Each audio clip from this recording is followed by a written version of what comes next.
ইসমাঈল আলাইহিস সালাম আল্লাহ রাব্বুল আমিন যাকে বড় ভালোবেসে ইব্রাহিম আলাইহিস সালামকে দান করেছিলেন।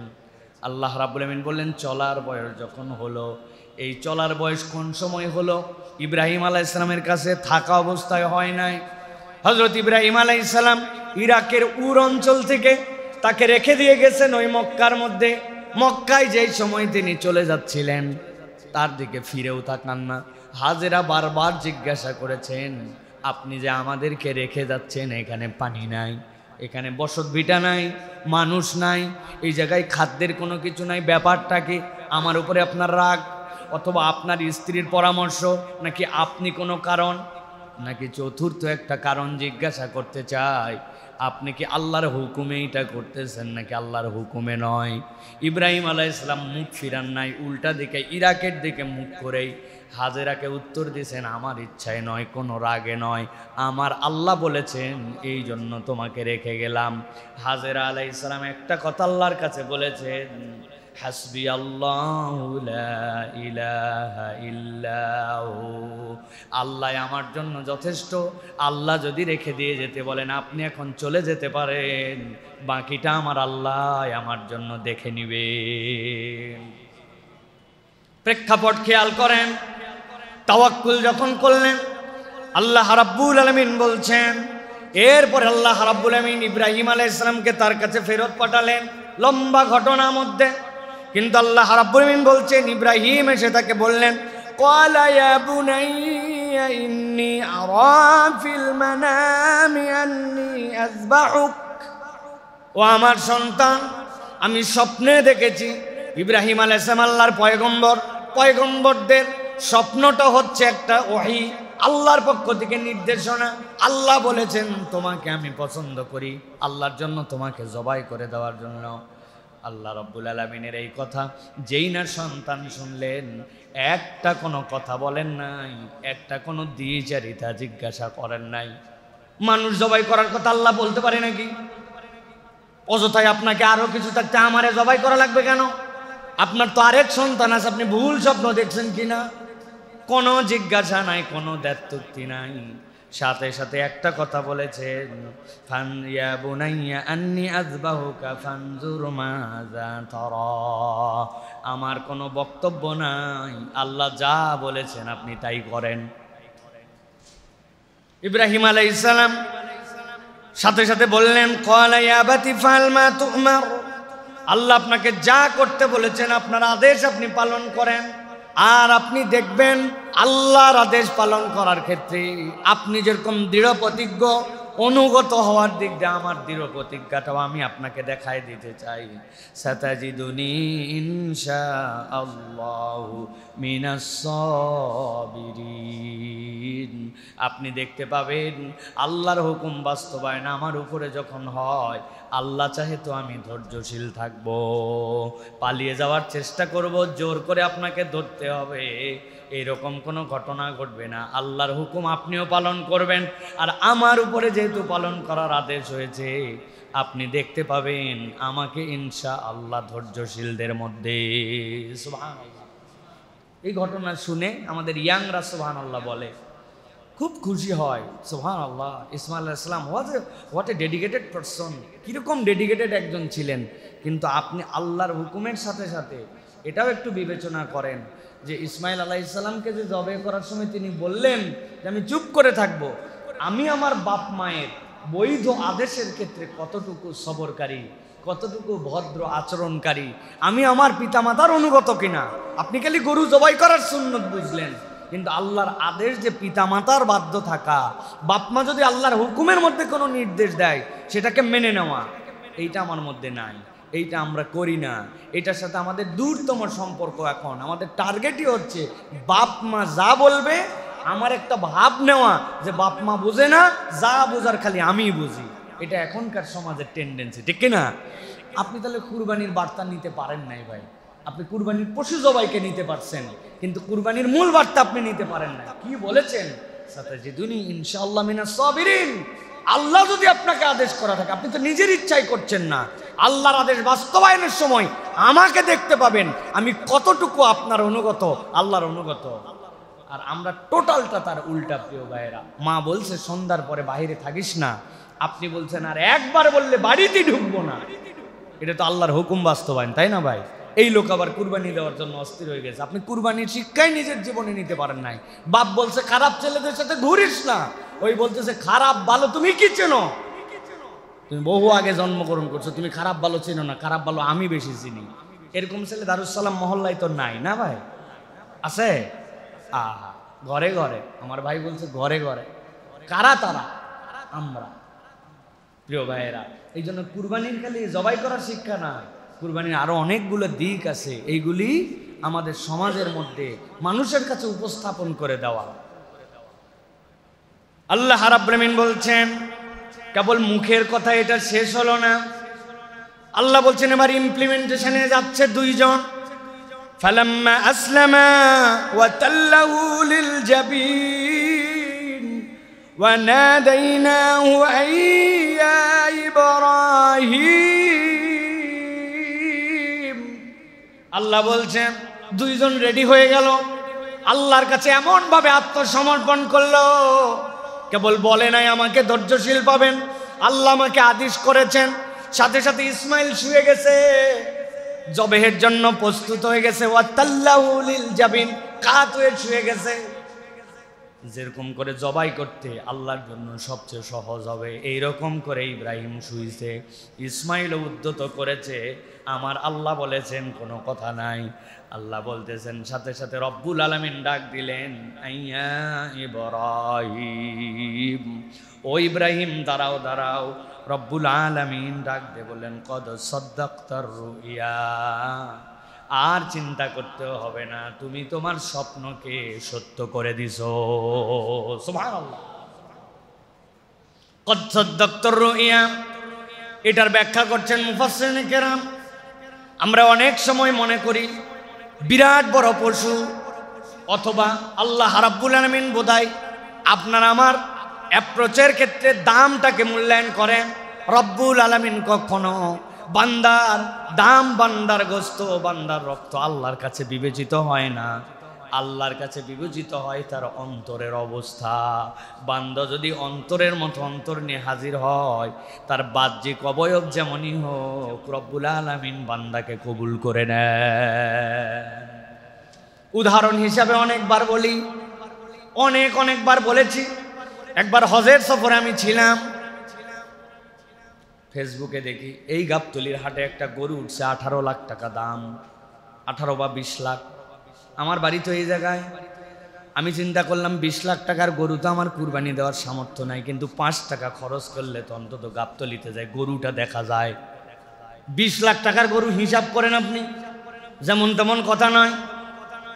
কিন্তু হজে থাকার কারণে আসতে পারি নাই, দেখতে পারি নাই। পরে খবর পাইছি ওই গরুটা 15 না 16 লাখ টাকায় বিক্রি হয়েছে। গুলশানের এক লোক কিনছে, আর যেই লোক কিনছে ওই লোক 50,000 টাকা ট্রাক ভাড়া করে গুলশানে গরু নিয়ে গেছে।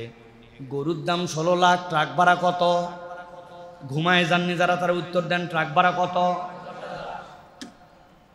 ওই হাটের মধ্যেই ধরেন একটা লোক গতবার নিয়ত করছিল, আল্লাহ যদি তৌফিক দেয় আগামীবার আমি একটা কুরবানি দিব। ওই লোক ভ্যান চালায়, অনেক কষ্ট করে টাকা জড়ো করতে 11, 12, 13 হাজার টাকা জড়ো করছে। কুরবানির শেষ হাট, ওই শেষ হাটের আগে টাকাগুলা বের করে গাবতলির হাটে গেছে। এটা ছাগল কোন রকম কিনবে, যাইয়ে দেখে 13,000 টাকায় যে ছাগল হয় ওইটা জেঁথা ছাগল বলা চলে না। যে বাজার যে দাম, অনেক খুঁজে খাজে একটা বয়স হয়েছে এরকম, কোন রকম একটা ছাগল কিনছো এই দাম দিয়া। ছাগল কেনার পর লজ্জা পাইছে, এই ছাগল যদি আমি ভ্যানে করে নিয়ে যাই মানুষজন বলবে টিটকারি করে, মরা ছাগল কোত্থেকে আনলি। এই লজ্জায় কোমরের গামছা খুলে ওই ছাগলের পিঠের উপর দিয়ে ঢাকায় বাড়িতে নিয়ে গেছে। কুরবানির দিনে ছাগলওয়ালাও কুরবানি করছে, আর 16 লাখ টাকা 17 লাখ টাকার গরু 50,000 টাকার হচ্ছে সেই জায়গার ট্রাকের ভাড়া। ওই লোক জবাই করছে। আল্লাহ ওই দিন ফজরের সময় ফেরেশতাকে পাঠাইছে, আগে চলে যাও গুলশানে, 16 লাখ দাম, 50,000 ভাড়া, আর এইটা 13,000। কথা ঠিক? কথা? আল্লাহ রাব্বুল আলামিন বলছেন, লা ইয়ানালাল্লাহু লুহুমুহা ওয়ালা দিমাউহা ওয়ালাকিন ইয়ানালুহুত তাকওয়া মিনকুম। ও বান্দা জেনে রাখো, রব্বুল আমিন তোমার গোশত দেখে না, রব্বুল আলামিন তোমার রক্ত দেখে না, আল্লাহ রব্বুল আমিন দেখেন তোমার অন্তর। আল্লাহ চাইলে গুলশানওয়ালারটাও কবুল, আল্লাহ চাইলে 13,000 টাকারটাও কবুল, কিন্তু আল্লাহ টাকা দেখেন না, গোশত দেখেন না, আল্লাহ দেখেন অন্তর নিয়ে কোন বান্দা এসেছিল। আমার কথা নয়, আল্লাহ রাব্বুল আমিন বলছেন কদ সাদ্দাক্তার রুইয়া ইন্না কাযালিকা নাজিজিল মুহসিনিন। ও বান্দা, আমি আল্লাহ দেখি তুমি কোন অন্তর নিয়ে এসেছো। আর বান্দা যদি অন্তর দিয়ে আল্লাহর জন্য ডেডিকেটেড হয়, আল্লাহ বলছেন আমি তাদেরকে মুহসিনদের মধ্যে অন্তর্ভুক্ত করে নিয়ে জান্নাতের জন্য তাকে সিলেক্ট করে নে। কাযালিকা নুনজিল মুহসিনিন। আল্লাহ রাব্বুল আমিন এই কথার ভার জানেন, এইটুক কথা। কাযালিকা নুনজিল মুহসিনিন, এর মধ্যে আপনার আমার নাম আছে। আল্লাহ ওই জায়গার ঘটনা যদি বলতেন, তাহলে বলতেন ইব্রাহিম এভাবেই আমি তোমাকে মুহসিনদের মধ্যে গ্রহণ করে নিলাম। আল্লাহ বলেন নাই, আল্লাহ বলছেন এই যে প্ল্যাটফর্ম, এই যে তরিকাটা বললাম, আল্লাহর আদেশ তুমি বাস্তবায়নের চেষ্টা করেছো, আল্লাহ কবুল করলেন, সব ইব্রাহিমের ঘটনা। কিন্তু আল্লাহ বলছেন ওয়া কাযালিকা নুনজিল মুহসিনিন, আল্লাহ বলছেন আমি এইভাবে মুহসিনদেরকে আমি কবুল করি। ওয়া কাযালিকা আল্লাহ রাব্বুল বলছেন নাজিজিল মুহসিনিন, আমি যারা ইহসান করে, আল্লাহর হুকুম পালন করে, আমি তাদেরকে এরকম ভাবে সফল করি। তার মানে কি ঘটনা তাদের, কিন্তু কিয়ামত পর্যন্ত অন্তর্ভুক্ত হওয়ার সুযোগ আছে আমাদের। সুবহানাল্লাহ। কিভাবে সুযোগ? আল্লাহর আদেশ পালন করার ক্ষেত্রে কোনো বক্তব্য চলবে না, কোনো সে নাই, কোনো ডান নাই বাম নাই, আমার আল্লাহর কথা দ্যাটস ইন, আপনার কোনো বক্তব্য নাই এই জায়গায়। সামি'না ওয়া আতা'না, এই উম্মতে মুহাম্মাদীর বৈশিষ্ট্য এইটা। এই কথার আলোচনা বাংলাদেশে কম হয়। ওদের বৈশিষ্ট্য আর আমাদের মূল পার্থক্য সামি'না ওয়া আতা'না। বলছে নবী, করে নিছে, কিচ্ছু বলে নাই, কোনো মন্তব্য নাই। আর ওদের কথাই ছিল আগে বলে নবী, তারপরে জিজ্ঞাসা করে 5টা, তারপরে যাবে কি যাবে না সিদ্ধান্ত নবীকে দেয়।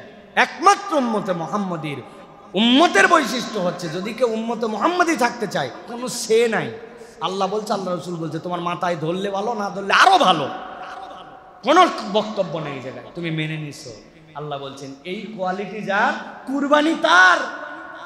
আপনি শুধু ফাপড়বাজি করতেছেন, শুধু বাকি কোনো কিছু হচ্ছে না আপনার জন্য। প্রিয় ভাইয়েরা, এই জন্য আল্লাহ রাব্বুল আমিন বলছেন ইন্না হাযা লাহুয়াল বালাগুল মুবিন।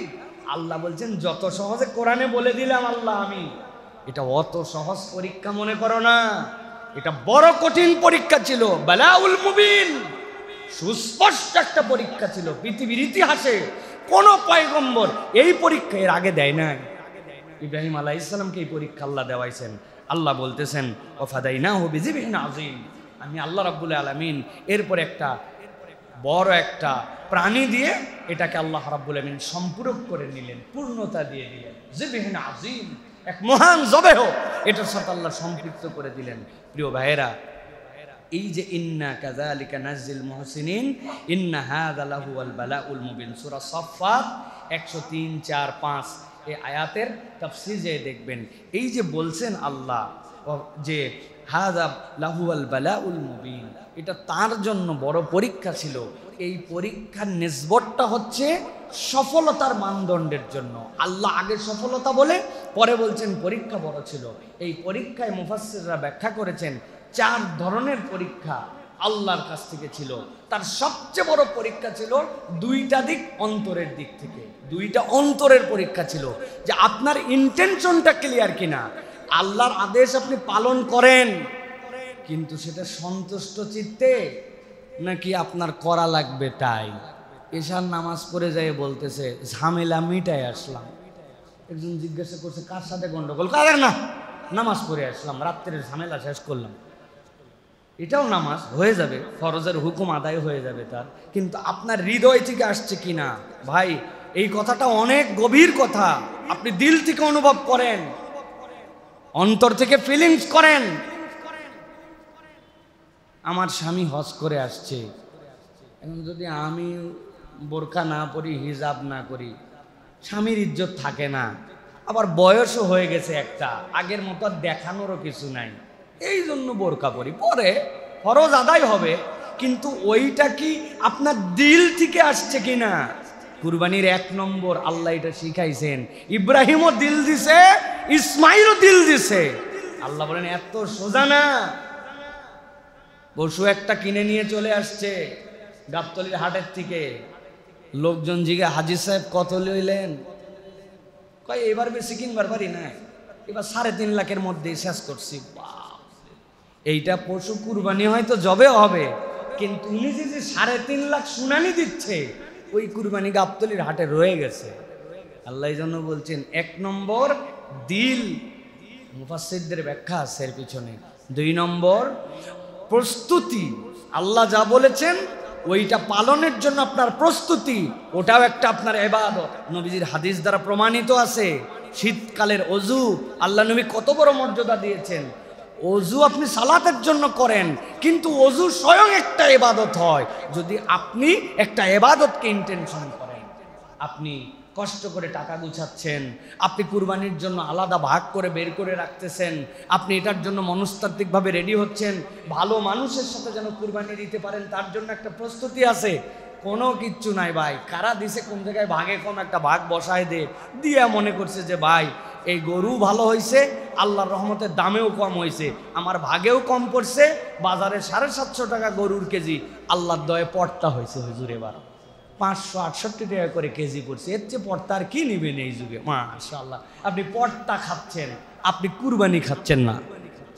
এরকম লোক আছে না ভাই? কারা বলেন?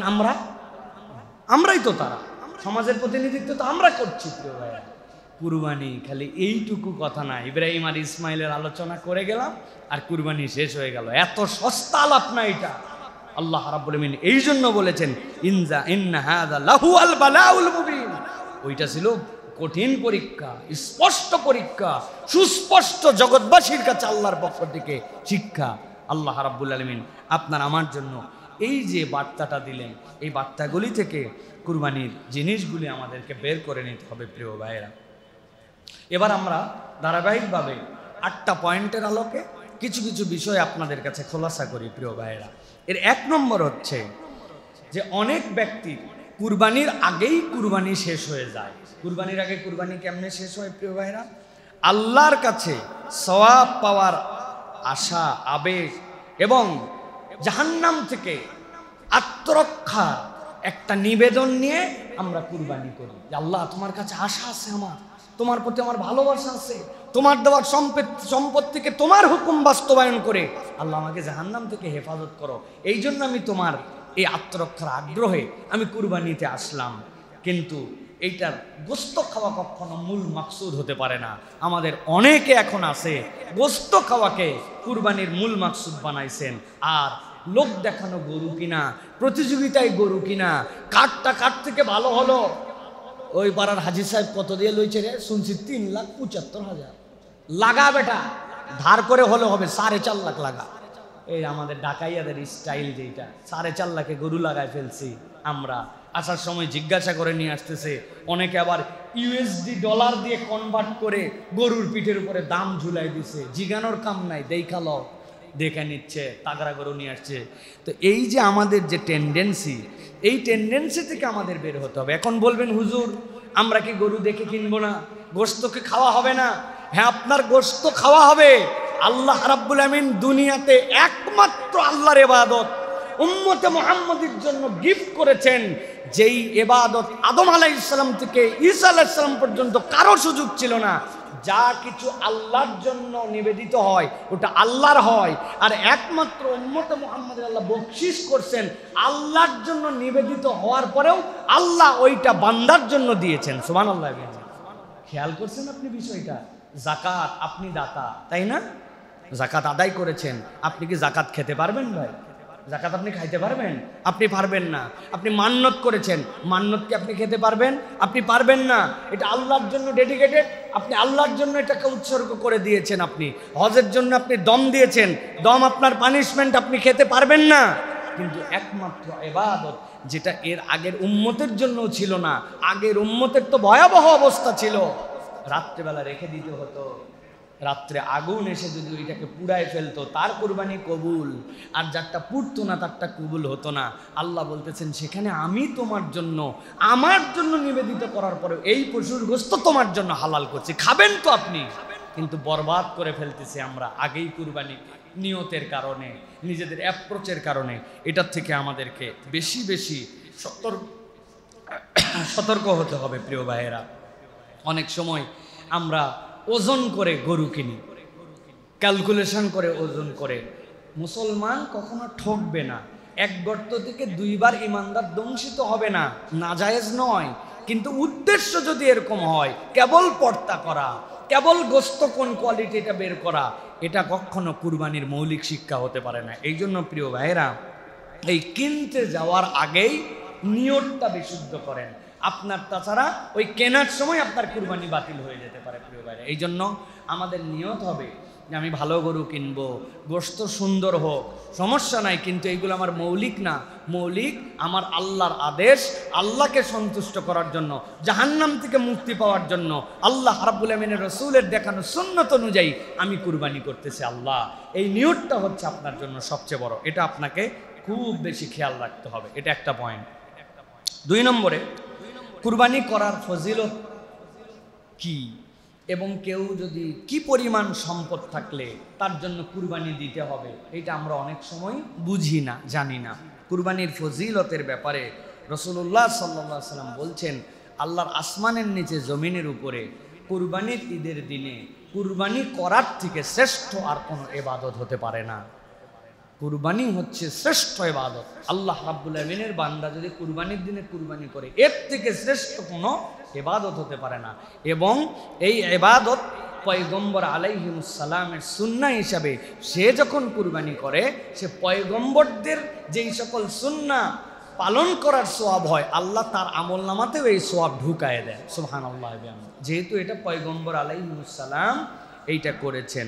দ্বিতীয় কথা হচ্ছে, নবী করিম সাল্লাল্লাহু আলাইহি ওয়াসাল্লাম বলছেন কুরবানি কত গুরুত্বপূর্ণ, এই হাদিস দ্বারা বোঝা যায়। নবী বলছেন, মান ওয়াজাদা সাআতান লিআন ইউযাহিয়া ফালাম ইউযাহি ফালা ইয়াহদার মুসাল্লানা। নবী বলছেন, কেউ যদি কুরবানি করার সামর্থ্য রাখে আর কুরবানি যদি না করে, তারপরেও কোন রকম অজুহাত দেখায়, আল্লাহ নবী বলছেন সে যেন ঈদগাহে না আসে, তার আসার কোনো দরকার নাই, সে আমাদের পার্ট না, সে আমার উম্মত না।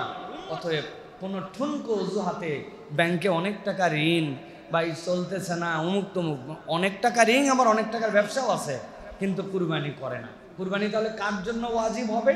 নবী করিম সাল্লাল্লাহু আলাইহি ওয়াসাল্লাম স্পষ্ট করেছেন, কেউ যদি বালেগ হয়, কেউ যদি মুসলমান হয়, কেউ যদি সজ্ঞান হয়, আর কুরবানির যে 3 দিন ওই সময় যদি নেশাব পরিমাণ সম্পদের তার কাছে ফিজিক্যালি মালিকানা থাকে, তাহলে তার উপরে কুরবানি ফরজ। নেশাব পরিমাণ সম্পদ কতটুকু? এখনকার বাজার হিসাবে 93 থেকে 94 হাজার টাকা।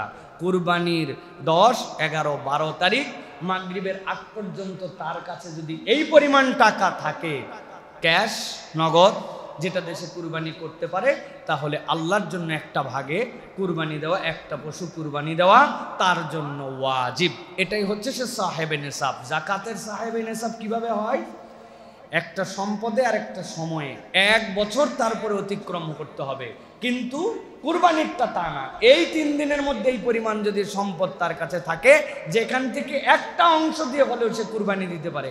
সর্বোচ্চ মানুষ যদি চেষ্টা করে 15,000 টাকায় একটা কুরবানিতে শরীক হওয়া যায়, যায় না ভাই? এর কমেও হতে পারে কোনো একটা মানুষ। তাহলে এইটা হচ্ছে ওয়াজিব, কিন্তু আমরা অনেকেই নানান অজুহাত দিয়ে দেয় না। আর একটা জিনিস, বাপে দিছে, বেটার কুরবানি হয়ে যাবে কিনা, অসম্ভব ব্যাপার। আপনার বাপে নামাজ পড়ছে, আপনার কি নামাজ পড়লে হবে? ওই আমি আব্বার সাথে এখনো থাকি, এই জন্য আব্বা দিছে আমিও দিছি না। আপনি বাপের সাথে আপনাকে শরীক হতে হবে। আল্লাহ যদি আপনার প্রতি ওয়াজিব করে, আপনি বাপের কান্দের উপর পার হবেন না। হ্যাঁ, হতে পারে বাপ একটা পশু কিনছেন, বলছেন তোমারও একটা অংশ এখানে আছে, আমি আমার অংশ থেকে তোমার জন্য এটা হাদিয়া করলাম। এটা স্পষ্ট নিয়তে বর্ণনা থাকতে হবে। কেবল কুরবানির পশুর মধ্যে নাম দিলে কুরবানি আদায় হয় না।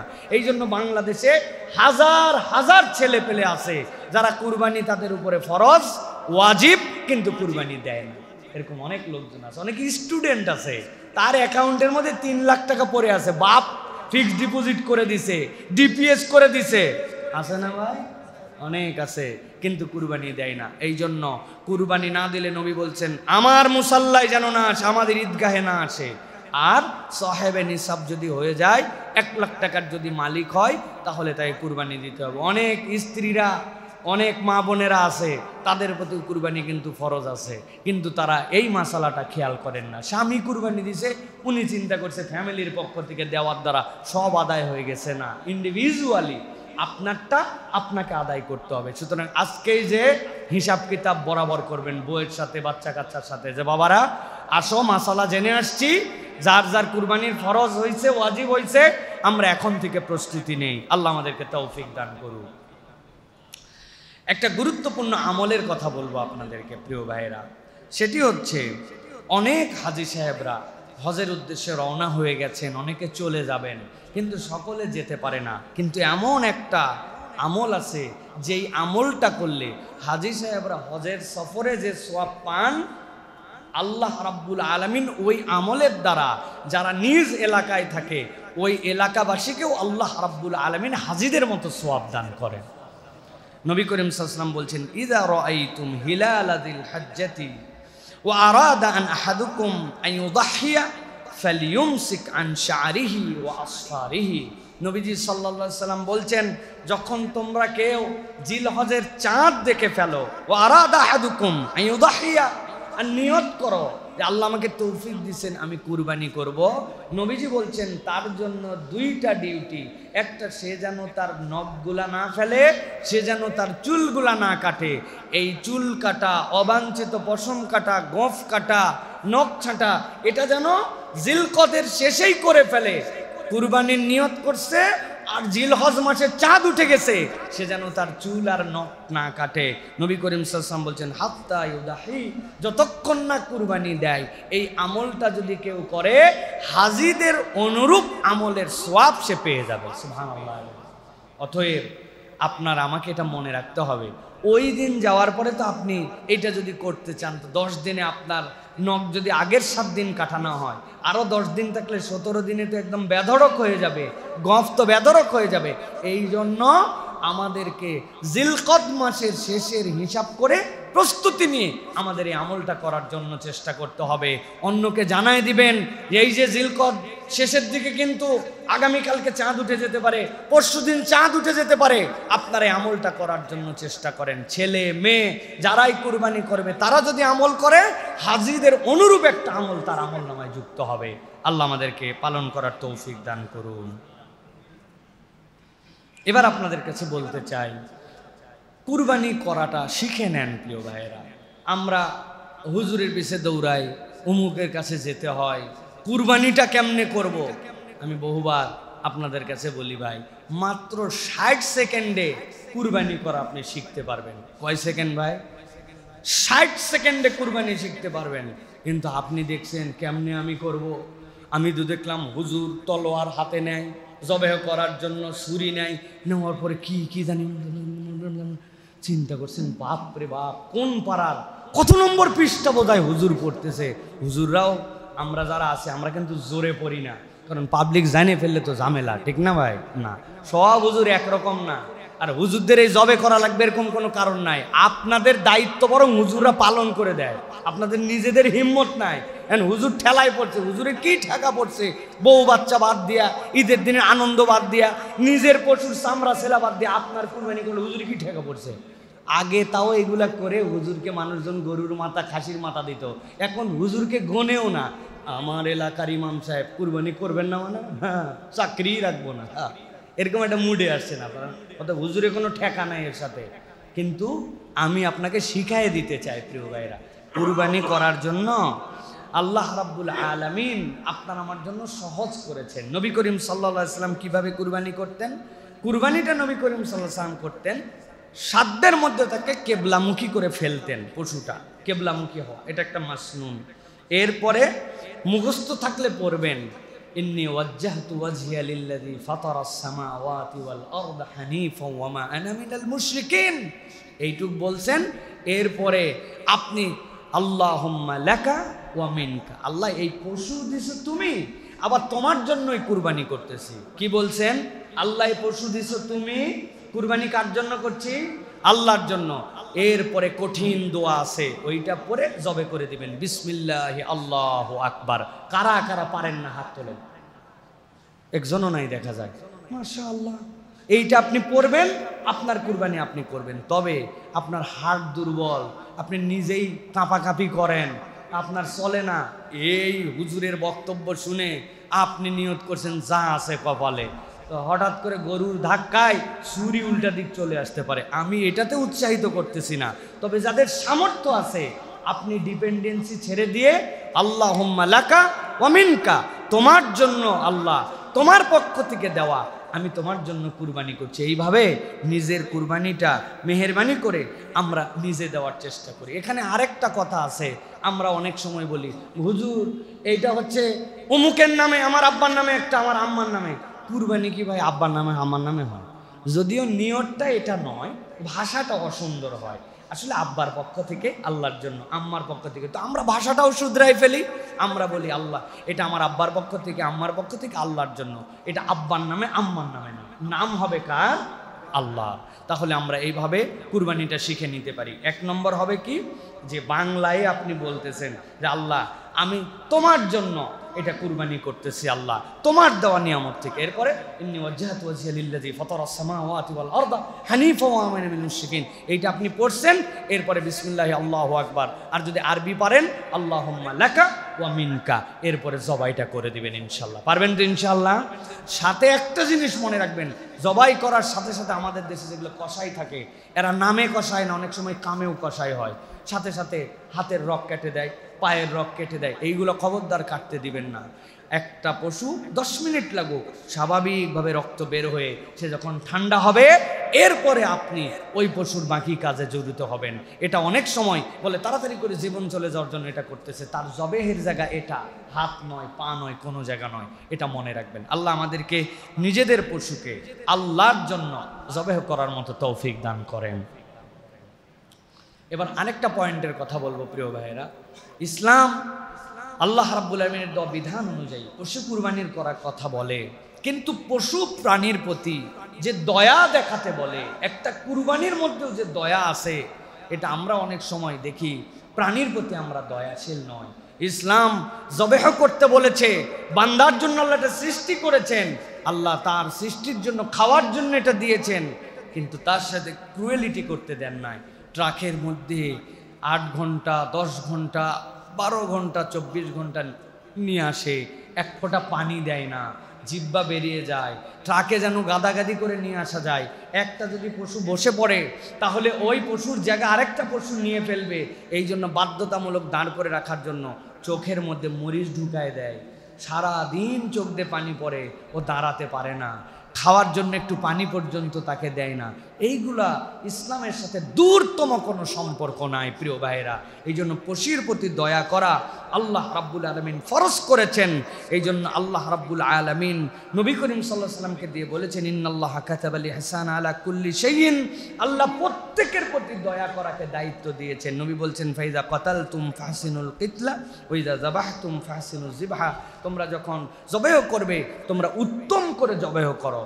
এই জন্য আমরা হালাল স্লটারিং, এটা একটা কনসেপ্ট আমাদের মধ্যে অনেকের মধ্যে নাই। আপনি এমন বছরে একবার কুরবানি করেন, ওই যে আপনার যে ছুরিটা রেখে দিছেন ওইটা একদম ভোঁতা হয়ে গেছে, একটু মিশাই ওয়ালের সাথে খালি $2 দিছেন, ওইটা কাটে না, ওইটা দিয়ে ফোঁসাতে ফোঁসাতে নবী করিম সাল্লাল্লাহু আলাইহি ওয়াসাল্লাম রেগে গেলেন। একদিন দেখলেন একটা তার সাহাবী পশুকে মাটির নিচে শোয়ায় দিয়ে এরপরে অস্ত্রটা ধার দিচ্ছে, ছুরিটা ধার দিচ্ছে। নবী করিম সাল্লাল্লাহু আলাইহি ওয়াসাল্লাম রেগে তাকে বললেন, আতুরিদু আন তুমিতাহা মাউতাতিন, তুমি কি এক প্রাণীকে অনেকবার জবেহ করতে চাও? কত বড় তুমি বেয়াক্কেল যে তুমি তোমার প্রাণীকে আগে শোয়াইছো, তারপরে তুমি তোমার ছুরি ধার দিচ্ছ। কয়বার তাকে মারতে চাও? আগে পূর্ণ প্রস্তুতি নিয়ে তাকে শোয়াও। তোমার অধীন করা হয়েছে বলে তুমি অমানবিকতা করতে পারবে না, কুরবানি করতে বলা হয়েছে বলে তোমার ইচ্ছা মতো যেরকম ইচ্ছা সেরকম করতে পারবে না। নবী করিম সাল্লাম বলেন, হাল্লা হাদাত্তা শাফরাতাকা ক্বাবলা আন তুদজিআহা, তুমি তোমার প্রাণীকে মাটিতে শোয়ানোর আগে তার জন্য তুমি অস্ত্রটুকু ধার দিয়ে নাও। সুবহানাল্লাহি বিহামদিহি, হোয়াট এ বিউটিফুল ইসলাম। আপনি কল্পনা করেন একটা প্রাণীকে জবেও করবেন কেমন করে, সেটার ইনস্ট্রাকশন যিনি এইটা যার মাধ্যমে শরীয়ত কায়েম হলো তিনি আপনাকে আমাকে দিয়ে গেছেন। অতএব প্রিয় ভাইয়েরা, জবের ক্ষেত্রে আমরা সতর্ক হব, তাদেরকে শার্প কিছু দিয়ে দ্রুত সময়ের মধ্যে সুন্দর পদ্ধতিতে জবাই করে ফেলবো, এটা আল্লাহ রাব্বুল আলামিনের বিধান। আল্লাহ আমাদেরকে বোঝার তৌফিক দেন। সাথে সাথে হালাল স্লটারিংয়ের আরেকটা পার্ট যেটা বলেছি, হাতের রক কেটে দেওয়া, পায়ের রক কেটে দেওয়া, এখনো ঠান্ডা হয় নাই তার আগেই হাত পার এই চামড়াগুলা ছিঁড়ে ঝুলায় দেওয়া।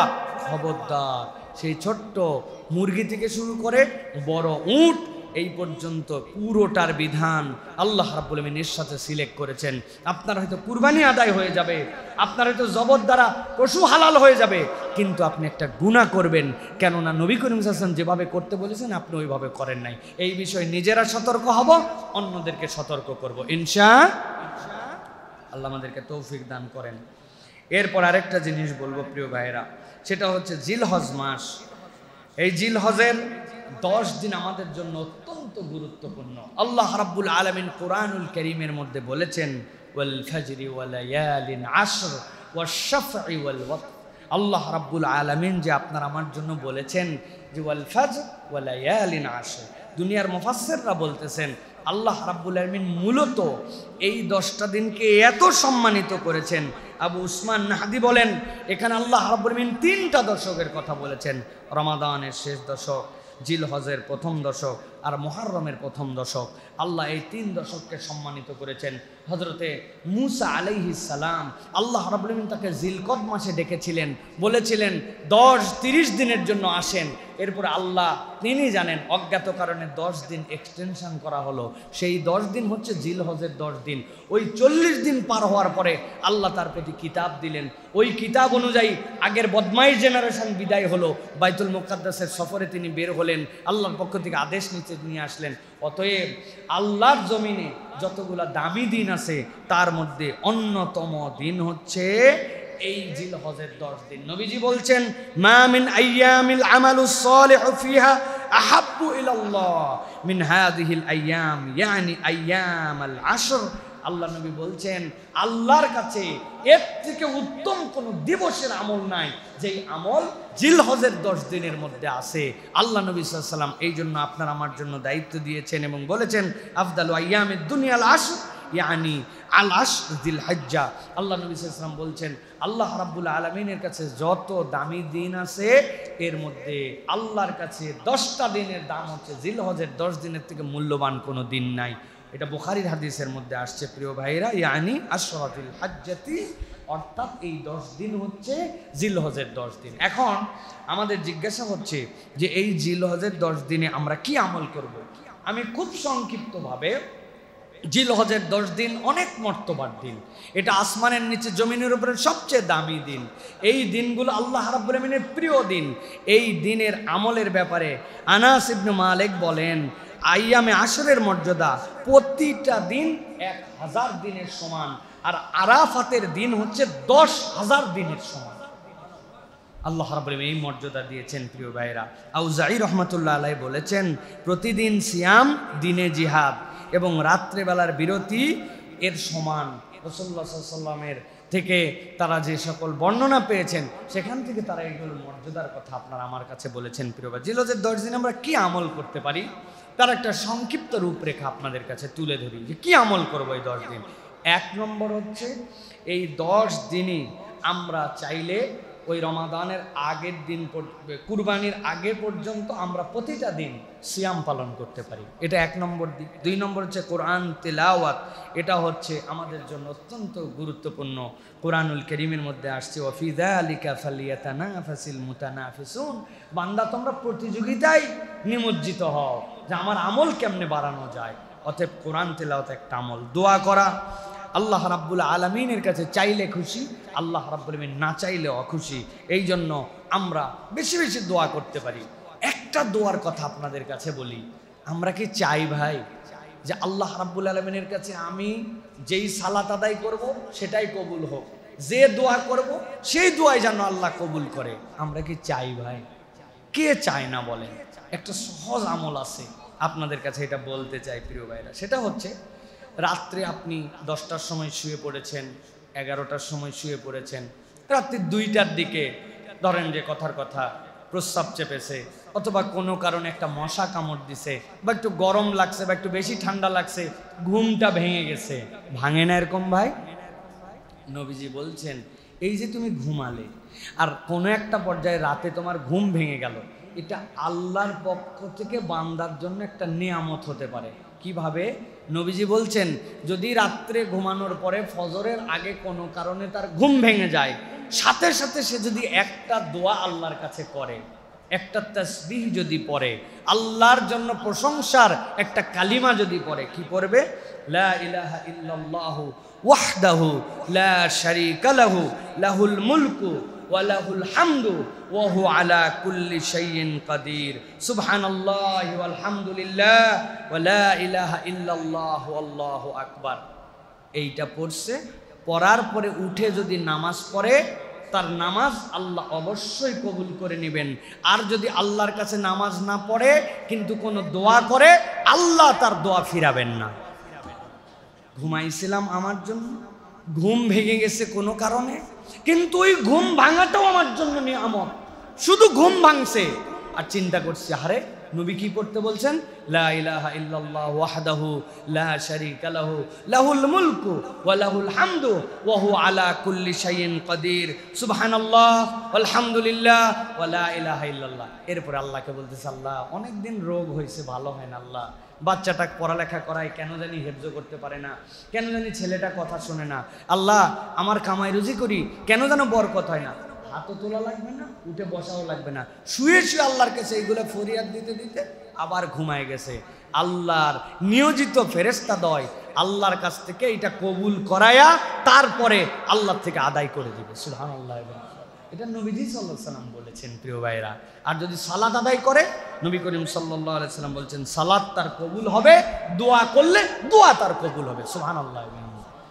সাধারণ মানুষ তো করেই না, আমরা যারা আলেম ওলামা তালেব ইলম তারাও করেন, নিজেরাও আমরা করি না এই আমলগুলি। আল্লাহ আমাদেরকে আমলগুলি করার তৌফিক দান করেন। অন্তত ঘুম ভাঙলে এই দোয়া শিখে এই আমলটা করব, পারবো ইনশাআল্লাহ। 3 নম্বরে রোজা রাখা, সোম এবং বৃহস্পতিবার, এটা তো আমাদের রোজা, সাথে সাথে আইয়ামে বীজের রোজা। এই রোজাগুলি আমরা রাখার জন্য চেষ্টা করব। একটা বর্ণনা আসছে সালাফদের থেকে, যে ব্যক্তি তার কাছে আল্লাহর, যে ব্যক্তি তার জন্য আল্লাহর কাছে কি জমা আছে, কথাটা বোঝেন, যে ব্যক্তি আল্লাহর কাছে তার জন্য কি জমা আছে এইটা পেতে চায়, সে যেন আল্লাহর জন্য সিয়াম পালন করে, তাহলে সে জানতে পারবে যে আল্লাহ রাব্বুল আলামিনের কাছে তার জন্য কি সংরক্ষিত আছে। কিসের ব্যাখ্যা? as-sawmu li wa ana ajzi bih। আল্লাহ বলছেন সিয়াম আমার জন্য আর এর প্রতিদান আমি স্বয়ং আল্লাহ। সুবহানাল্লাহ। অতএব বান্দা যদি আল্লাহর কাছে কিছু পেতে চায়, আল্লাহ আমার তকদির আসলে কি আছে, আল্লাহ আপনি আমাকে একটু দেন, তার জন্য যেন সে সিয়াম পালন করে। এটা হচ্ছে সিয়াম একটা আমল। কিয়ামুল লাইল ইন্নাল হাসানাত ইউযহিবনাস সাইয়্যাত, আপনার নেক কাজ আপনার খারাপকে দূর করে দিবে। এই জন্য কিয়ামুল লাইল অন্যতম আমল। তওবা, এটা অত্যন্ত গুরুত্বপূর্ণ। আল্লাহ রাব্বুল আলামিনের কাছে তওবা করতে হবে। এই 10 দিনের মর্যাদা আল্লাহ রাব্বুল আলামিন দিয়েছেন, এই জন্য আপনাকে আমাকে তওবা করতে হবে প্রিয় ভাইয়েরা। তওবার অন্যতম একটা জিনিস হচ্ছে সাদাকা করা। হযরতে কাব বিন মালিক বলেন, আমার যত সম্পদ আছে সব দিয়ে নবীকে বললাম আমি মুক্ত হয়ে যাব, এগুলো ঝামেলা রাখবো না। নবী বললেন, না না, কিছু দাও কিছু রাখো, এটাই উত্তম, সব তোমাকে দিতে হবে না। কিন্তু নবী পুরাটা দিতেও মানা করেন না, কিছু দাও। আমরা তওবা মানে খালি বুঝি আস্তাগফিরুল্লাহ রাব্বি মিন কুল্লি যামবি ওয়া আতুবু ইলাইহি, এইটুকু না। তওবা মানে সাদাকা, আপনার পক্ষ থেকে আল্লাহর জন্য ডেডিকেশন, দান খয়রাত, হাতকে বড় করা, কৃপণ না, পকেটের টাকা অত গোনার দরকার নাই। আল্লাযী জামআ মালাও ওয়া আদ্দাদা, ওদের কাজ ছিল খালি মাল জমায় আর গুনে, এই ব্যাংকে এত ওই ব্যাংকে এত, প্রয়োজন থাকলেও স্টেটমেন্ট নেই, না থাকলেও স্টেটমেন্ট নেই, নিলে মনের মধ্যে একটা শান্তি হয়। আল্লাহ বলছেন এটা কেবল ইমানদারের তবিয়ত হবে না। ইমানদার খরচ করবে, ইমানদার দান খয়রাত করবে, ইমানদার কঞ্জুস হবে না। কবরে ওইটুকুই নিয়ে যাওয়া যায় যা দান করছেন আর যা খাইছেন, বাকি সব ছুঁয়ে যাওয়া লাগে। কার জন্য রেখে যাচ্ছেন, কি হবে কিচ্ছু বলতে পারেন না। খরচ করেন ভাই, পোলাপানের জন্য যতটুকু রাখা লাগবে বাকিটা দেদারসে দিয়া ফালান, কবরে যাওয়ার পরে দেখবেন ওটাই আপনার জন্য বেনিফিটেড প্রিয় ভাইরা। এরপরে হারাম বর্জন, এটা খুব একটা গুরুত্বপূর্ণ পয়েন্ট। হারাম বর্জন মোটা দাগ, কিন্তু আমি আপনার কাছে দাগটা সংক্ষেপ করে দেই। একটা অন্তরের হারাম বর্জন আর একটা মুখের হারাম বর্জন, দুইটা হারাম বর্জনের কথা বলবো। মুখের হারাম বর্জন তিনটা। 1 নম্বর মিথ্যা, পরনিন্দা, গালাগাল। বলেন 1 নম্বর, 2 নম্বর, 3 নম্বর। আরেকবার বলেন 1 নম্বর, 2 নম্বর পরনিন্দা মানে গীবত, 3 নম্বর গালাগাল। এটা মুখের অপরাধ, করব না। আর 2 নম্বর হচ্ছে অন্তরের অন্যায়, তিনটা। এই তিনটার থেকে বের হতে হবে। বিশ্বাসঘাতকতা, দম্ভ এবং অহংকার, আর বিদ্বেষ এবং হিংসা। 1 নম্বর আমাদের অন্তরগুলো বিশ্বাসী না। মানুষের সাথে অন্তরের এটা আমানত, আপনি বিশ্বাসী না, টাকা নিছেন নেওয়ার সময় বলছেন আগামী সোমবার, আল্লাহ যদি মাসায় রাখার কিয়ামত যদি না হয় এই সোমবার আর ফেরে না, কেননা তার অন্তরের শুরুর থেকেই বিশ্বাসঘাতকতা ছিল। ও জানে একবার খালি নেই দেওয়া দেখা যাবে, এটা বিশ্বাসঘাতকতা। এই অন্তর নিয়ে আল্লাহর সামনে দাঁড়ানো যাবে না। 2 নম্বর দম্ভ এবং অহংকার। কি হনুরে, আমি একটা পাওয়ার পাইছি, আমি একটা ক্ষমতা পাইছি, আমি একটা কিছু হয়েছি, আমি মন্ত্রী, ঠেলা আছে আপনাদের, তাই না ভাই? তো এইরকম যদি আপনার মুড হয় দম্ভ এবং অহংকার, তাহলে বড় বিপদ প্রিয় ভাইরা, এটা থাকা চলবে না। 3 নম্বর হিংসা, বিদ্বেষ, প্রতারণা, এখান থেকে আমাদের বেরোতে হবে। এইটা গেল। 7 নম্বর আল্লাহর জিকির। আল্লাহ রাব্বুল আলামিন বলেছেন ফাকসিরু ফিহিন্না মিনাত তাসবিহি ওয়াত তাহমিদ ওয়াত তাহমিদ ওয়াত তাহলিল। নবীজি সাল্লাল্লাহু আলাইহি সাল্লামের দ্বারা আল্লাহ বলাই নিছেন এর মধ্যে তোমরা তাহলিল করো, তাহমিদ করো, তোমরা বেশি বেশি লা ইলাহা ইল্লাল্লাহ সুবহানাল্লাহ আল্লাহু আকবার এগুলো বেশি বেশি পড়ো। এটা আপনার আমার টার্গেটের মধ্যে নিয়ে নিতে হবে। প্রত্যেক দিন মিনিমাম 100 বার আমরা এটা পড়বো, এটা আমাদের জন্য। 8 নম্বর সাদাকা এবং নফল আমল, এবং 9 নম্বর যেটা আরাফার দিনের সিয়াম। এই দশকের সবগুলো গুরুত্বপূর্ণ, সবচেয়ে গুরুত্বপূর্ণ হচ্ছে আরাফার দিনের সিয়াম। নবীজি সাল্লাল্লাহু আলাইহি ওয়াসাল্লাম বলছেন সিয়ামু ইয়াউমি আরাফাতা আহতাসিবু আলাল্লাহ আন ইউকাফিরা সানাতাল্লাতী ক্বাবলাহ। আল্লাহ নবী বলছেন কেউ যদি আরাফার রোজা রাখে, আমি আল্লাহর কাছে আশা করি পূর্বের বছরের আরাফাত তথা 9 জিলহজ থেকে পরের বছরের এই তারিখ পর্যন্ত তার গুনার জন্য এটা কাফারা বানাই দিবেন আল্লাহ। এত দামি একটা সিয়াম। অতএব আমরা একদম হিসাব কিতাব করে 9 জিলহজকে টার্গেট করে আমরা এই আরাফাতের রোজাটুকু আমরা আদায় করার জন্য চেষ্টা করব প্রিয় ভাইয়েরা। আর বেশি বেশি আমরা আল্লাহু আকবার, আল্লাহু আকবার, লা ইলাহা ইল্লাল্লাহ, আল্লাহু আকবার, আল্লাহু আকবার, ওয়ালিল্লাহিল হামদ, এইটা আমরা পড়তে থাকবো প্রিয় ভাইয়েরা। অতএব এই জিনিসগুলি যদি আমরা করি ইনশাআল্লাহ আল্লাহ রাব্বুল আলামিন আপনার আমার জন্য একটা বারাকাময় এবছরের আমাদের জন্য এই 2টি মাসকে দান করবেন ইনশাআল্লাহ। আল্লাহ আমাদের সকলকে তৌফিক দান করেন।